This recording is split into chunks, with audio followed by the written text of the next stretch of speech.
suban a la mesa, al señor Ramiro y al señor Gorriti, y se va a abrir ahora el debate, así que todas esas cuestiones que quieran plantearles a los invitados es el momento de hacerlo. No, sí, me quedo tranquilo.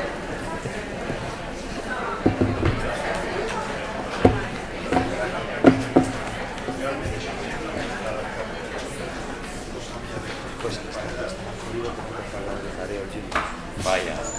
Así que no sé cómo ha salido más o menos. Bien. No sé, estaba con el yuyo, tengo problemas de mareos, de vértigos.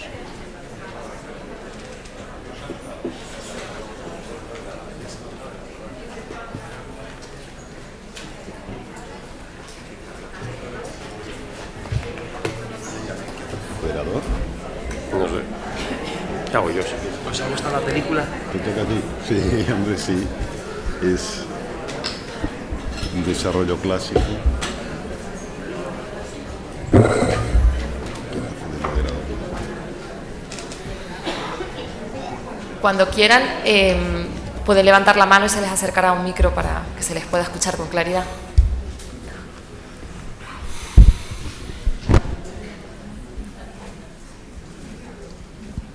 Sí, por aquí, por favor. Tiene que animar el cotarro.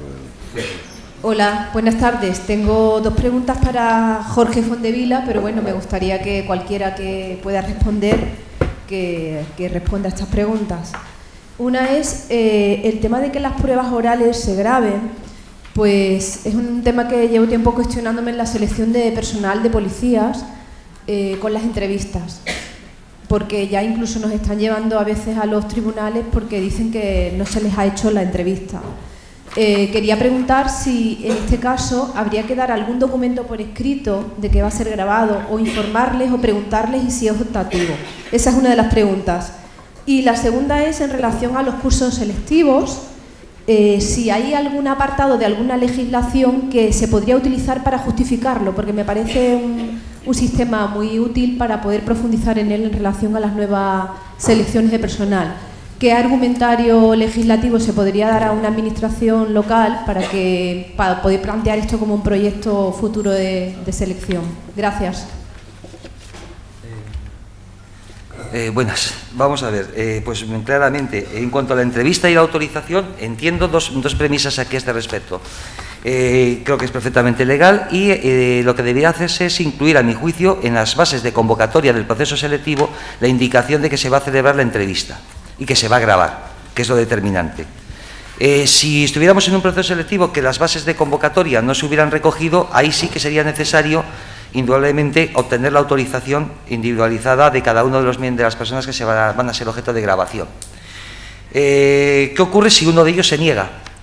Pues desde luego, si uno de ellos se niega, entiendo que no sería recomendable continuar, porque podría producirse un proceso de agravio entre ambas partes correspondientes, de tal manera que ese que no se graba no va a poder ser objeto de control o supervisión por el resto de los opositores en caso de recurso. Por lo tanto, si alguien se opone, en el caso de que no esté recogido en las bases de convocatoria. Si está recogido en las bases de convocatoria, entiendo que no hay ningún problema. Y es más, no hace falta ni autorización individualizada. En el momento en que presentan la solicitud, se aceptan los términos de las bases de convocatoria y de la convocatoria misma. Esa es la clave, a mi juicio. El otro, también es verdad que si alguien se atreve a decir que no quiere que le graben, también automáticamente está generando que ya sabemos todos dónde hay que poner el foco para ver qué tipo de ejercicio ha hecho. Habrá que llenar la sala como un circo para comprobar cómo funciona ese señor. O sea que hay otros medios también de control social. Y por no extenderme mucho, en cuanto al tema de los cursos selectivos, el 896/91, que regula los programas mínimos y demás de las entidades locales, no regula el tema. Pero sí recordemos que al amparo del artículo 92.2 de la Ley de Régimen Local, en estos momentos el orden de prelación de fuentes en materia de personal ha cambiado. Y es muy claro. Y por lo tanto el Real Decreto 364/95, Reglamento General de Ingreso y Provisión de Puestos de Trabajo de la Administración del Estado, que el artículo no me acuerdo exactamente ahora, no lo siento, pero vamos, está en el reglamento, Ahí está esa previsión contenida, la de los cursos selectivos. Por lo tanto, sencillamente con aplicar supletoriamente, que pueden reclamar directamente la aplicación supletoria, repito, al amparo del artículo 92.2 de la Ley Regular de las Bases del Régimen Local, que cambió precisamente el orden de apelación de fuentes. Lex specialis, el régimen local, y posteriormente la legislación ya estatal, directamente aplicable. Por lo tanto, ese sería el marco legal que yo utilizaría al respecto. No sé si con eso ha sido suficiente o te hago una aclaración más. ¿Alguna otra cuestión? ¿Por aquí? Perdón.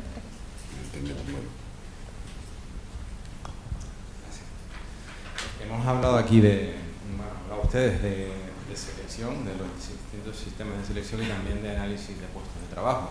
Y me gustaría vincular en la misma pregunta, si vamos a intentar profesionalizar y a innovar en los sistemas de selección. El señor Gorriti ha hablado de intentar hacer entrevistas, los 3 tipos de entrevistas, y luego una serie de factores que son los fundamentales para intentar analizar y para afinar mejor en la selección de personal.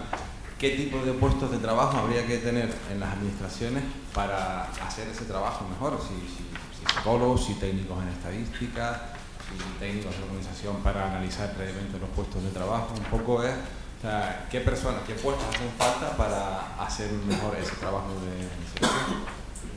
Gracias. Aquí responder a eso es agradable, porque yo te diría que es mi puesto, ¿no? Pero, ¿qué es lo que hacemos nosotros los técnicos de recursos humanos donde yo trabajo? Hacemos gestión de la diferencia. ¿Qué significa eso?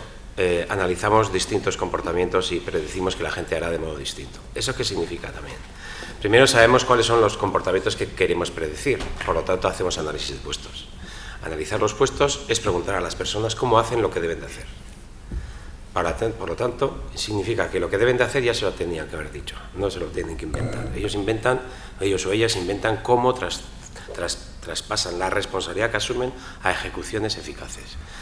¿Qué son ejecuciones eficaces? Aquellas que satisfacen aquella razón por la que asumieron responsabilidad. ¿Eso qué significa? Que también hay que hacer diseño organizativo. Es decir, el diseño organizativo es decidir cómo se construye un puesto a partir de las responsabilidades que la administración asume. ¿Qué es un análisis de puesto? Preguntar cómo transformas esas responsabilidades en ejecuciones. ¿Qué es un criterio de éxito? ¿Cómo sabes que está bien o mal hecho y en qué se nota? Cuando tienes eso, es cuando puedes empezar a construir procesos selectivos que midan, que predigan esto, formativos, que satisfagan con destrezas esos objetivos de ejecución, carrera, cuáles son las áreas de polivalencia entre distintos puestos y los peajes formativos entre las distintas áreas, y etcétera. Dentro de todo esto, aunque en la RPT suele ser lo más importante desde el punto de vista social, la valoración es el último punto. Por cierto, tal como decía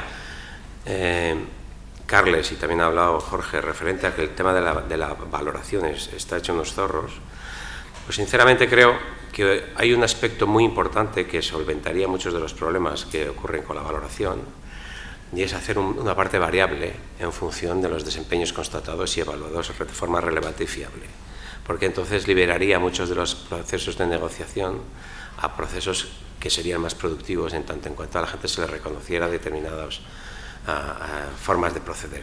Exige directivo público profesional, es un lío muy gordo. Por lo tanto, el puesto de trabajo también tendría que diseñar los elementos y las metodologías y las comprobaciones de las evaluaciones de desempeño. Eso es lo que hacemos nosotros.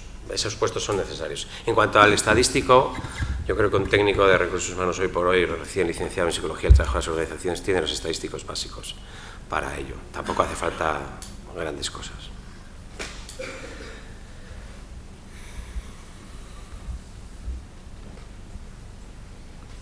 ¿Más cuestiones?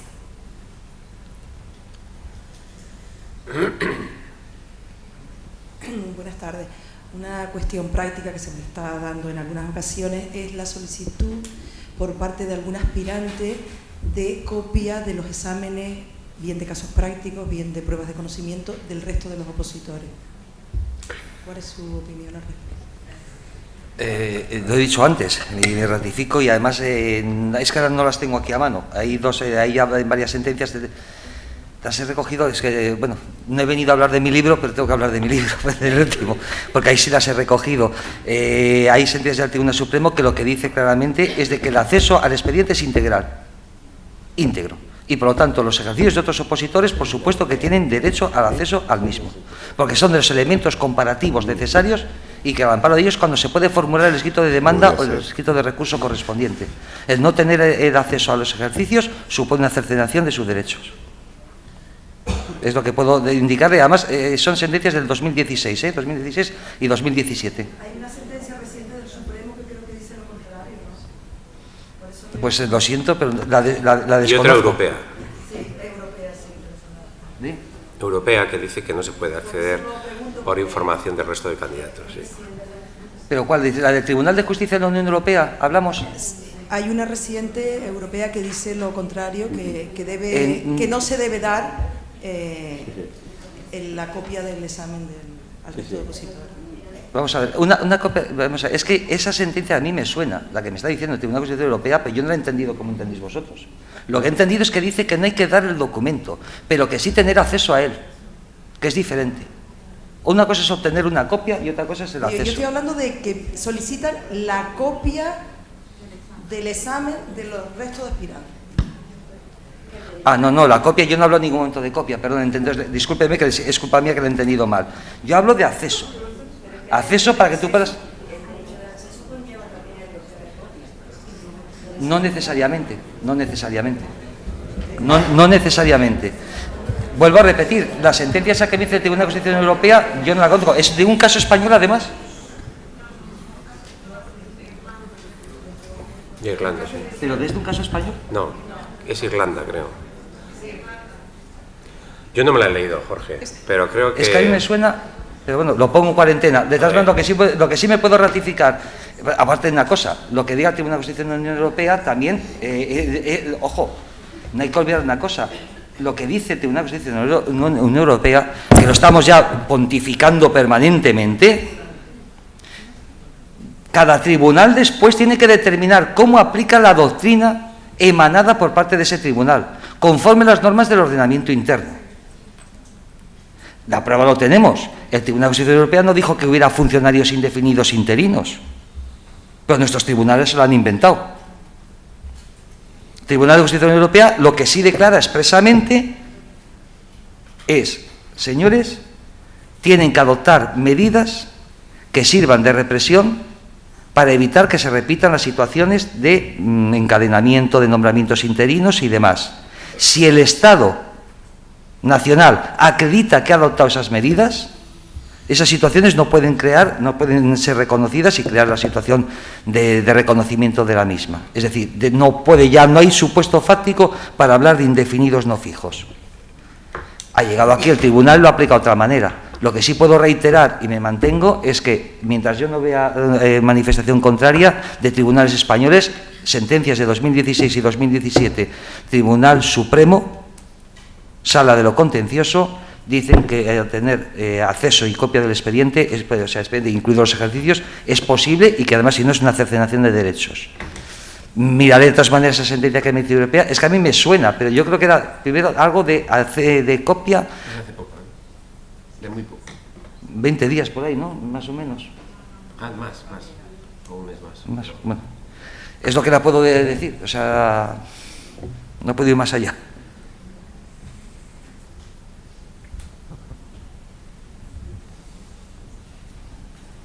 Hola, buenas tardes. Quería preguntarles qué opinión les merece a ustedes que venís de la península. Vamos a ver, hace poquito se ha convocado una OPE del Gobierno de Canarias para técnicos A1, licenciados en Derecho, si no recuerdo mal, que alguien me corrija si me equivoco, en donde en las bases ponía que con la mera asistencia al primer examen entraban en listas de reserva que se iban a convocar como resultado de esa OPE, de esa gente que pues que no, es decir, que no hacía falta demostrar un mínimo de conocimiento, con la mera asistencia ese día del primer examen y firmar como que asistían, ya entraban en la lista de reserva. Mal.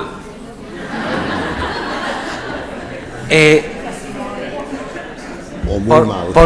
Por mi parte puedo decir, que me parece impresentable, pero también es triste decir lo siguiente. Esa solución no es nueva, ¿eh?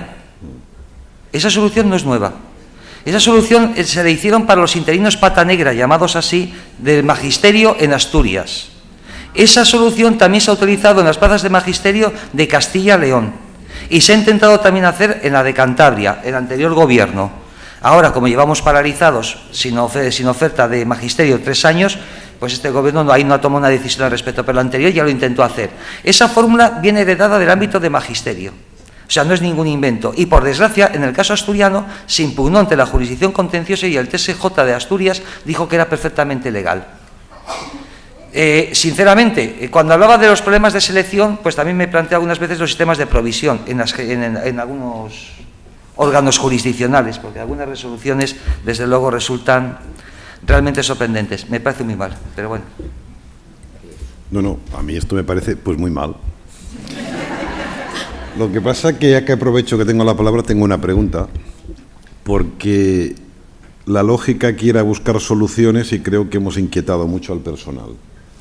La función de inquietar al personal era la mía y luego la vuestra de dar soluciones, y habéis dado soluciones. Pero con la intervención de Miquel me he dado cuenta de 2 cosas. Una, que los psicólogos son muy peligrosos. Y segundo elemento, que además pueden ser científicamente muy fiables y que nos pueden aportar un gran valor añadido en los temas de selección. Bien. Con la aportación del jurista, que los juristas son peligrosos, esto lo he sabido toda la vida, pero que con un sistema de garantía sofisticado, esto puede llegar a ser nunca acabar. Puede generar una cantidad de burocracia y hacer realmente imposible los sistemas de selección, porque aquí hay mucho candidato filibustero que puede totalmente noquear cualquier sistema de selección. Por lo tanto, mi reflexión es, esto es muy complicado técnicamente, en contenido, que es lo importante. El primer elemento es tener muy claro qué necesitamos de cara al futuro, esa era mi intervención. Y Miquel ha dado un conjunto de respuestas más concretas sobre nuevos perfiles profesionales que nos hacen falta. Esto es lo primero. Lo segundo es utilizar buenas técnicas en psicología, que no son de psicología, pero en psicología para seleccionar bien, y luego con todas las garantías jurídicas. Total, que esto es imposible que lo hagamos bien.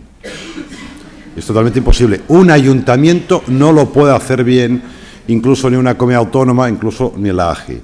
Con lo cual, que cada administración pública pretenda seleccionar bien a sus efectivos, yo creo que esto es técnicamente imposible. Que cada organismo autónomo, aprovechando su autonomía o ente instrumental o agencia, etcétera, pueda contratar por su cuenta, haciéndolo bien, yo creo que esto es imposible. Con lo cual tenemos que ir a una especialización de tipo institucional, que solo unas pocas unidades, por ejemplo, evidentemente en la administración local, las administraciones de segundo nivel, los ayuntamientos no, los cabildos, pero incluso los cabildos quizá nos queda chico, y nos haga falta algún instrumento incluso de tipo autonómico que pueda hacerlo de forma muy solvente técnicamente, que tenga allí a su Miquel Gorriti. Como él no se puede multiplicar, tendrás que formar tus clones, los mini Gorritis, de juristas, de esto es más fácil, pero juristas modernos y garantistas, y que estas agencias de selección totalmente profesionales, con un sistema de encomienda, sean las distintas administraciones públicas que le encarguen sus servicios. Porque además esto es una patata caliente tanto para los políticos como los funcionarios. No sabemos seleccionar bien, incluso cuando lo hacemos bien estamos bajo sospecha porque al final ha ganado el primo del concejal, pero es que el primo del concejal es muy bueno. Por tanto, es injusto que se sospeche de este tipo de vinculación, incluso cuando lo hacemos bien. Total, nos quitamos el problema de encima y lo externalizamos a agencias de selección totalmente profesionalizadas, que hagan todo con criterios, digamos, Miquel Gorriti, que hagan todo como criterios jurídicos. Y luego, mi gran problema es ver cómo podemos evitar la judicialización de todos estos procesos, porque eso a mí me da mucho miedo, porque al final esto acaba generando burocracia con colesterol malo. Yo no sé si con un sistema de que estos organismos, que tenían que ser poquitos en España, y además que uno pudiera elegir al que le dé la gana. A ustedes les resulta que los vascos les gusta más porque lo hacen mejor, que lo hagan los vascos, vengan aquí y hagan el proceso selectivo. Y además por competencia económica, los vascos lo hacen de forma más barata, pues ¿para qué caramba hacer con los mismos del gobierno canario, en el caso de que exista, que lo hace de forma mucho más cara y quizá hay demasiada proximidad? Yo qué sé, estoy diciendo algo un poquito disruptivo. Y que quizá hará falta, no quiero generar mucha neoburocracia, pero hace falta para evitar la burocracia, alguna agencia internacional acreditadora de que estos organismos de selección lo hacen bien. Y una vez tienes tú la acreditación conforme que lo haces bien, una especie de ISO sin ISO, entonces que se limite mucho la posibilidad de hacer recursos a los tribunales de justicia a algo que realmente tengan contenido y sustancia y no que los candidatos se acojan a elementos formales que permitan boicotear los sistemas y de filibusterismo. Porque si no gestionamos la gobernanza, claro, yo siempre voy a mis temas, y el diseño institucional de todo este proceso, es que es absolutamente utópico que lo vamos a hacer bien, con lo cual también habría que pensar en estos temas. Hace 10, 15 años se hablaba mucho de las agencias de selección, no sé qué, pero claro, todo el mundo quería tener la suya. Esto es totalmente inmaterialmente imposible. Invertamos dinero, pero tampoco tenemos que perder el dinero por la ventana. Contratar a un nuevo empleado público, ¿qué nos implica? Nos implica una inversión entre 2 millones y 4 millones de euros.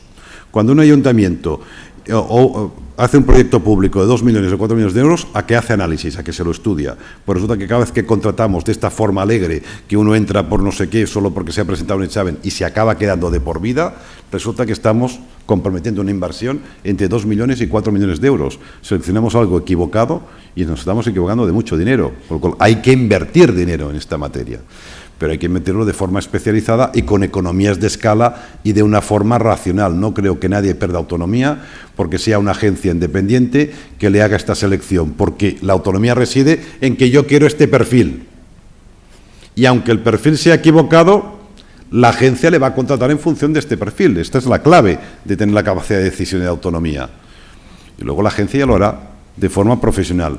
Eso se me ocurrió cuando era director de la escuela, que hacerlo muy bien yo como institución para que todos los ayuntamientos lo externalizaran, pero claro, había la contaminación política. No es que el gobierno es del otro partido, es que la consejería está en el partido no sé qué. Bueno, yo dijo, ¿por qué no creamos que esta institución sea un consorcio entre la administración autonómica y todas las administraciones locales?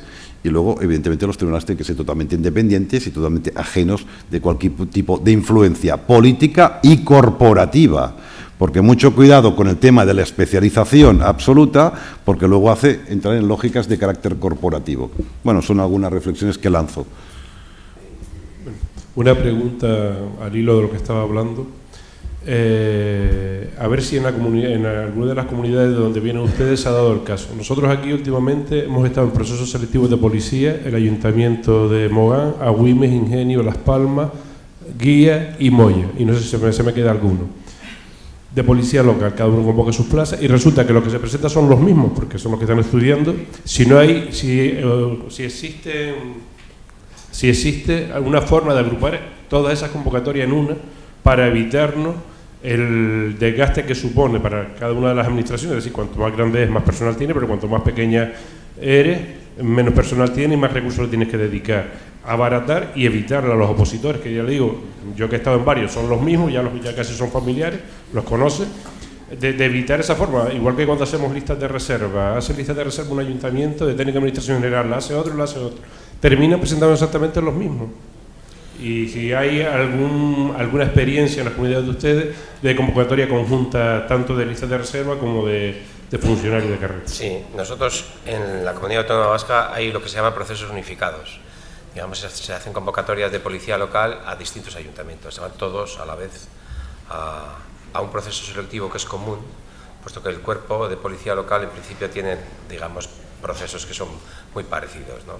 Es más, ahora mismo en el proceso selectivo este de la 27 promoción en la que yo soy de tribunal, hay una reserva de plazas para las policías locales, en el caso de que aprueben y queden, digamos, personas aprobadas con respecto de lo que es la Ertzaintza y queden personas aprobadas para disposición, eso sí, en interinaje de las policías locales, sí.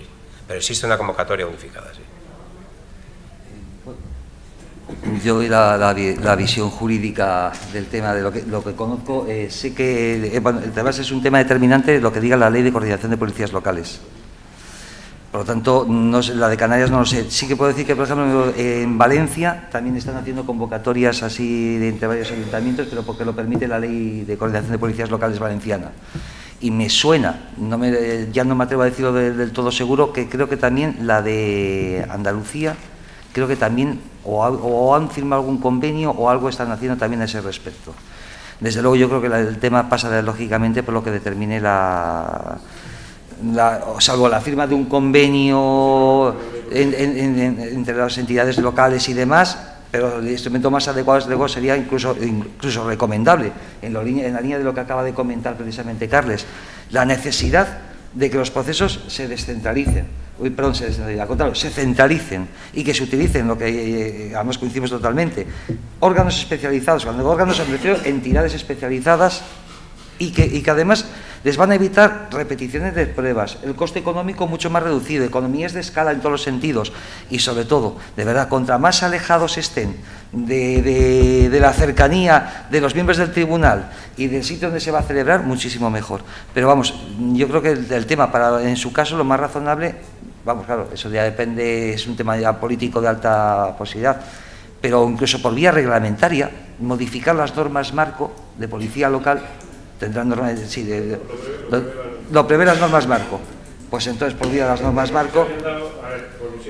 Sí, yo sé que en Valencia se ha hecho y me suena que en Andalucía también se ha hecho. O sea que no serían los únicos. Y bueno, y aparte.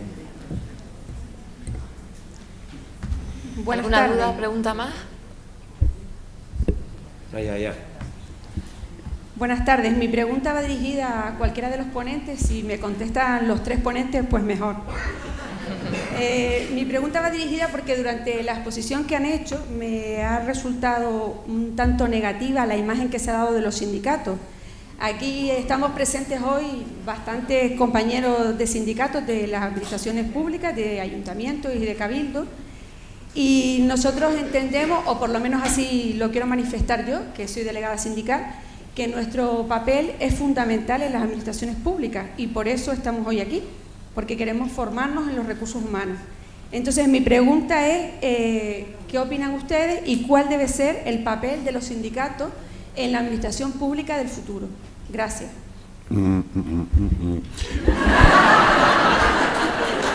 Yo tengo que decir que cuando hablo de los sindicatos de forma crítica, hablo de los sindicatos de las administraciones públicas de la península. Con lo cual no hay que sentirse aludido. Segundo, tengo que contestar por alusiones porque, claro, es que lo tengo escrito y muy reciente y me lo podrán sacar en cara como cobarde. La cultura sindical hasta ahora ha sido el gran problema para el avance de la administración pública. Yo soy un gran defensor de los sindicatos, porque hay que siempre proteger al trabajador y a la parte débil, y mucho más ahora como está la organización privada del trabajo. Ahora bien, en la organización pública hay una gran asimetría. Siempre yo quiero ayudar al más débil, y el más débil aquí es el ciudadano, que es el propietario de la administración pública, que está representado por los políticos que hacen y ejercen de patronal, pero no saben hacerlo ni están en condiciones de hacerlo. ¿Yo tengo cara de patronal? Pues yo soy patronal en mi universidad, porque soy vicerrector, pero soy uno más. Y tengo que negociar con unos sindicatos que están enormemente especializados, tienen unos enormes conocimientos, están bien con competencias para gestionar el conflicto. Yo no tengo estas competencias, me siento en minusvalía y además no tengo ningún tipo de capacidad de poder defender a la institución, en este caso, que es lo que me tocaría a mí, porque sencillamente por el sistema democrático yo dependo de los votos de los propios trabajadores, con lo cual tengo que acabar cediendo y cediendo en cosas que no son en absoluto razonables y objetivas y que además nos hacen un daño enorme de cara a la credibilidad y legitimidad en relación a los ciudadanos. Total, y podría poner muchas anécdotas, en el ámbito autonómico, donde he trabajado, en el ámbito universitario, en distintos ámbitos. Mi desesperación llega a tal punto que llego a afirmar o cambia seriamente la cultura sindical en este país en relación a la administración pública, o sencillamente, y yo lo propongo, y sé que ahora me van a matar, pero yo voy a salir corriendo porque sale el vuelo muy rápido. Propongo en mi libro que quizá hay que plantearse suprimir los sindicatos en la administración pública, incluso suprimir el derecho a huelga. Es algo que a mí se me hace incomprensible que un funcionario, un empleado público, pueda hacer huelga y lesione los derechos de sus conciudadanos. Y aquí, a mí se me hace conceptualmente imposible. ¿Qué quiero dejar? ¿A los empleados públicos desprotegidos? No, por supuesto que no. Hay que buscar otros sistemas y otros mecanismos, por ejemplo, el arbitraje. Tenemos todos un problema y consideramos que es una injusticia, buscamos un árbitro independiente y que en función de cómo está el mercado laboral diga si tenemos razón o no tenemos razón. Repito, eso sí que es muy radical, implicaría cambiar la Constitución, pero yo quiero proteger a la parte más débil, porque mi gran lucha es defender la administración pública. Mi gran lucha es que la administración pública sea sostenible, y por egoísmos coyunturales y por cuestiones tácticas yo llego a desesperarme no solo con los sindicatos, sino también con los trabajadores que tienen lógicas corporativas, como por ejemplo los profesores universitarios, Eso también es autocrítica. Y yo ya apelo a un nuevo valor que hay que incorporar ya, que es el valor de la sostenibilidad intergeneracional de la administración pública. Y cuando alguien se me resiste o entra en una lógica sindical que sencillamente puede ser un gran éxito para ellos, pero que significa que es dinamitar la administración pública porque la hace económicamente insostenible o la hace poco eficaz y eficiente, que eso todos sabemos que sucede muchas veces, yo ya apelo a decir, no lo haga ni por usted, ni por compañeros, ni por mí, hágalo por sus hijos, porque con ese tipo de prácticas estamos impidiendo que nuestros hijos puedan disfrutar de las administraciones públicas como hemos disfrutado nosotros. En mi caso, yo le digo, no habrá universidad pública en el futuro por su culpa, y sus hijos no van a ir a la universidad y van a tener que ir a la privada, porque no están haciendo sostenible el sistema. No sé si me explico, es casi un grito desesperado. Claro que no me gusta en absoluto proponer estas barbaridades, pero es un poco para llamar la atención. Al final yo mismo no jamás lo haría, Las dos cosas que he dicho, prohibir a los sindicatos y prohibir el derecho a huelga. Pero es para llamar la atención que tal como vamos, y por una lógica que seguro que cada uno de nosotros es muy razonable, pero al final hay una lógica institucional, corporativa y colectiva que nos provoca una situación totalmente insensata y que hace que la administración pública no sea en absoluto sostenible. Yo estoy muy en contra de muchas externalizaciones que se están haciendo, pero después, cada vez que negocio en la mesa sindical, yo salgo y voy gritando, hay que privatizar ya mi universidad. Pero ya estamos tardando. No, eso no es normal que suceda. Evidentemente hay que buscar sistemas para que no existan abusos. Sé que hay muchos abusos, porque en la administración pública también hay muchos abusos y hay que defender a los trabajadores de este abuso. Abusos de carácter político discrecional. Y al final me sorprende, pero los especialistas dicen que las administraciones públicas son enormemente tóxicas y son de las más tóxicas y donde hay más moving de todo tipo de organizaciones. Eso me sorprende, pero resulta que empíricamente dicen que es así. Por lo tanto, hay que buscar sistemas de protección. Ahora bien, los sindicatos no acaban de proteger para estos casos y, en cambio, nos generan externalidades negativas para el resto. Doy la cara, pero sobre todo es mi impotencia ante esta situación, que creo que no vamos bien por donde vamos, y cada vez que estoy en los sindicatos no acaba la cosa mejor ni veo una puerta de salida, porque creo que aquí, eso lo dice Rafael Jiménez Asencio, hay una lógica muy de negociación, con perdón, de vuelo gallinacio, y teníamos que hacer algo de defensa del sistema público, de que sea sostenible, y dentro de aquí todos trabajemos con un cierto confort, que hay que decir que en relación al sector privado todos estamos más o menos con un cierto confort, y eso hay que reconocerlo, porque cuando vas fuera sí que hace falta mucha lucha sindical, porque fuera hace un frío terrible. Pero repito, hablaba de los sindicatos de la península.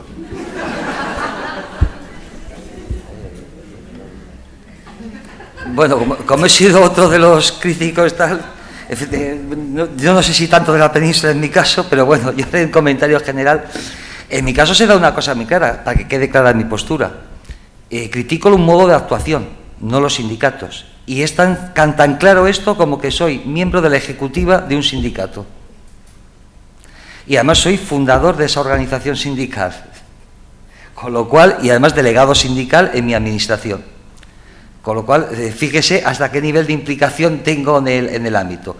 Lo que no me opone, no me desquicia, es delimitar lo que pienso que es una buena praxis. Eso ya cada uno lo tendrá que discutir al respecto. Lo que es una praxis para mí de lo que deberían ser las políticas sindicales, que para mí se ha perdido el norte. Lo que no puede ser una organización sindical es estar negociando al hacer la RPT. ¿Qué complemento específico voy a poner? Y esta plaza me la haces con nivel 22 y me le pones esta titulación. Eso no es la función de un sindicato. La función de un sindicato es negociar las condiciones generales de elaboración de un RPT, fijar los criterios, etcétera, a mi juicio. Y eso es lo que yo en mi sindicato he defendido y he sostenido ante la Administración. Asimismo, me parece que donde hay que centrar, y ahí totalmente de acuerdo con Carles, cuando habla de que a mí sí me preocupa muchísimo, y por eso también lo he criticado, el tema de la politización. La politización y la desprofesionalización de la Administración, ¿en qué deviene? En cantidad de casos de mobbing. Somos la organización más grande que tenemos en este país de casos de mobbing comparados con cualquier tipo de empresa privada. Ese para mí es uno de los ejes fundamentales. ¿Por qué? Por el posible nepotismo, etcétera, que es un área muy fácil que ocurra eso. Y eso es un área esencial. Entonces, no soy contrario a los sindicatos, mi crítica va en los criterios o en dónde se está centrando el debate. Y, sinceramente, no lo puedo compartir, como tampoco puedo compartir la defensa a los colectivos que han de personal temporal y demás, no en cuanto a que no haya que defenderles en sus derechos. Es decir, que tienen el derecho a coger la maternidad, o sea, el permiso de maternidad, aunque sea un laboral temporal. No estoy diciendo de que no haya que estar pendiente y negociar precisamente las condiciones de reconocimiento de trienios, por ejemplo, al interino, que aunque resulte desconcertante, hoy por hoy tenemos interinos con 5 o 6 trienios, o personal laboral temporal con trienios. Es decir, ese tipo de criterios generales que devienen y que afortunadamente se están incorporando en la preparación de las condiciones generales de los funcionarios o de los empleados públicos, de acuerdo. Ahora bien, cuando ya convertimos eso en un trato, a mi juicio, privilegiado y discriminatorio al resto de los ciudadanos, es por donde no paso. No paso, en mi humilde opinión y en lo que puedo aportar en mi organización sindical. Por eso digo que creo que no soy sospechoso tampoco de tener fobia. En mi caso, claro, ya no es por la península o no península, sino sencillamente precisamente porque participo de ello. Bueno, yo, así como Carles dice que hablaba solamente de los de la península, yo hablo de todos menos de los vascos. A ver, yo creo sinceramente, para ponerlo en positivo, yo creo que los sindicatos tienen una enorme oportunidad de ser un gran beneficio para la administración pública. Si sus criterios de éxito están alineados con lo que es realmente el servicio público y lo miran desde ese punto de vista. Nuestra administración, por ejemplo, nos vamos a jubilar de aquí al 2030 cerca del 80% de las personas. Hay muchos puestos que tenemos que repensar, tenemos que hacer una gestión inteligente de vacantes, tenemos que hacer un análisis de la demanda ciudadana y tenemos que traducir todo eso a realidades con una demografía que también es importante, porque no hay gente en Euskadi. El otro día había un informe de Pricewaterhouse que decía que en Euskadi faltan 150.000 personas dentro de la próxima década, ¿no? En toda esa realidad implica que hay que reestructurar la administración de tal manera que haya puestos que ahora mismo no nos hacen falta y hay puestos que no tenemos y nos van a hacer falta.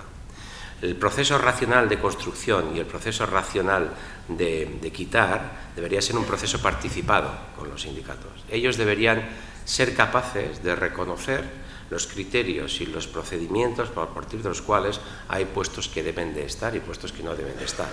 Pero no se puede hacer planteamientos horizontales, globales, de nadie pierde puesto de trabajo, sobre todo porque no es perder, es no reponer, simplemente con las jubilaciones. En estos procesos creo que hay mucha labor y mucha posibilidad de ganancia con los sindicatos.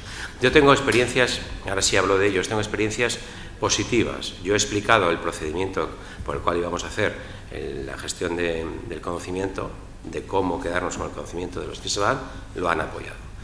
Y lo han entendido y me han felicitado por ello. Yo he tenido otra experiencia positiva en el sentido de que vamos a hacer un análisis de demanda en la que vamos a identificar cuáles son los puestos fundamentales con los que tenemos que quedarnos. Lo han entendido. En los procesos del diseño de las entrevistas conductuales estructuradas que hicimos en su momento, yo les propuse que vinieran en todos los pasos, desde el diseño de la entrevista hasta su ejecución, y que se mojaran en las valoraciones, que obtuviésemos las puntuaciones finales. Ahí no quisieron entrar. Y ha habido veces que he sido criticado, lo cual lo entiendo, puesto que mi leitmotiv es la gestión de la diferencia como responsable de recursos humanos. Si yo no tengo diferencia, no tengo gestión de recursos humanos. Y ha habido veces en que eso no ha gustado y lo han dicho, no en este gobierno, en otros gobiernos anteriores, ¿no? Para acabar, creo sinceramente que hay una enorme posibilidad de mejora si ellos mismos se reconocen la complejidad inherente de lo que están tratando. Si aceptan que para ser un buen sindicato tienen que estar muy formados y llevar a un nivel de complejidad tan grande como para ser un interlocutor importante de las mesas en las que están. Es cierto que tienen que coger un avión, así que a modo de cierre les voy a pedir a cada uno un titular, un mensaje, una reflexión para concluir este primer día de la jornada.